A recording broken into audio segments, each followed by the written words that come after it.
Right, listen up.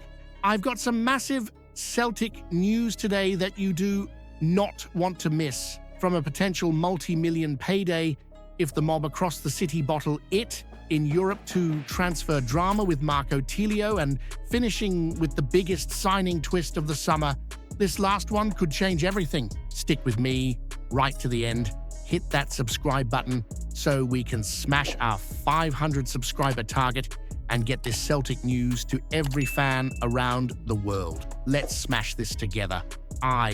Every single sub counts. Hit that button and be part of the Celtic family. Let's show the blue side who really runs Glasgow. Listen, pal, this is where it gets tasty. Celtic are 90 minutes away from taking a giant leap towards the Champions League proper. And let me tell you, the stakes are sky high. Brendan's boys are heavy favourites against Kairat, and if they get the job done, not only is it football glory on the line, but a financial jackpot worth tens of millions. We're talking the kind of money that keeps Paradise buzzing for years to come. And here's the best part. The other mob across the city are getting battered in Europe. Club Brugge gave them a sore one last night, and if they crash out, Celtic could be Scotland's sole representative in the Champions League. Do you know what that means? All that tasty TV money that would have been split between us and them will be going straight into our pocket. We're talking an extra 4 million quid on top of the already massive Champions League haul. That's the kind of cash that lets Celtic strengthen, widen the gap, and keep control of Scottish football.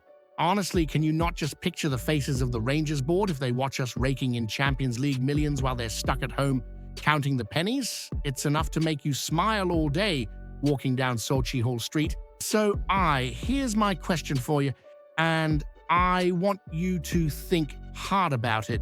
If Celtic pocket all that Champions League money while Rangers flop in Europe, should the club reinvest it in blockbuster signings to hammer the gap home, or use it to build even stronger foundations off the park so we stay ahead for decades? Hit that subscribe button, lads.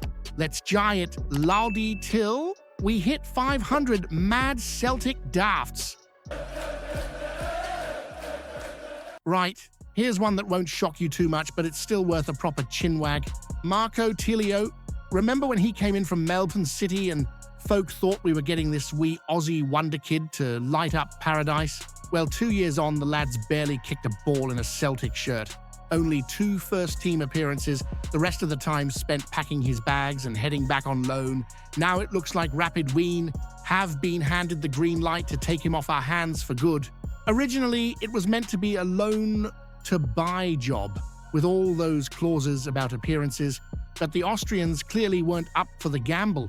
Instead, it's straight permanent now, and financially, it suits them a whole lot better.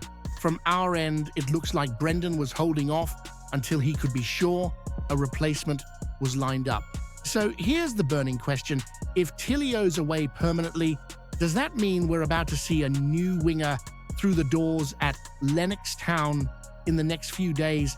Because let's be honest, Rodgers isn't daft. He won't weaken the squad if he hasn't got someone else ready to slot in. And let me put this straight to you. If you were sitting in Brendan's chair, would you push the board to spend proper money on a proven winger right now? Or do you give the likes of our own academy lads a chance to step up instead? Hit that subscribe button. Lads, let's jai it. Lately till we hit 500 mad Celtic dafts. Here we go then. Another big name linked, and this one feels proper serious. Reports flying out of Belgium say Celtic have agreed a fee of £4.5 million with Royal Antwerp for Michel-Ange Balikwisha. That's right, 4.5 million, and not exactly pennies. So clearly, Brendan rates him. Now, he's no mug either. He's played 145 times for Antwerp, 30 goals, 17 assists, and he can play all across the front line. Sounds like the kind of versatility you need when you're fighting on all fronts. League, Cups, Europe, the lot. The lad's only 24, so he's still got plenty ahead of him. But, there's always a but. The deal's stalled a wee bit. Personal terms, no problem, that's sorted. But the medical hasn't been done yet. Antwerp have some internal issues, apparently, but let's be honest, the whispers are that his injury record has raised a few eyebrows. He missed big chunks of last season with muscle problems, and you know as well as I do, we can't afford another player stuck in the physio's room while we're trying to blast through a Champions League campaign. So here's the cheeky one for you. Do you take the gamble on Balikwisha's talent, knowing he might spend half the season strapped up with ice packs? Or do you walk away and demand the board bring in someone fully fit and ready to go from day one? Hit that subscribe button. Lads, let's GI. Alright, Loudy, till we hit 500 mad Celtic dafts.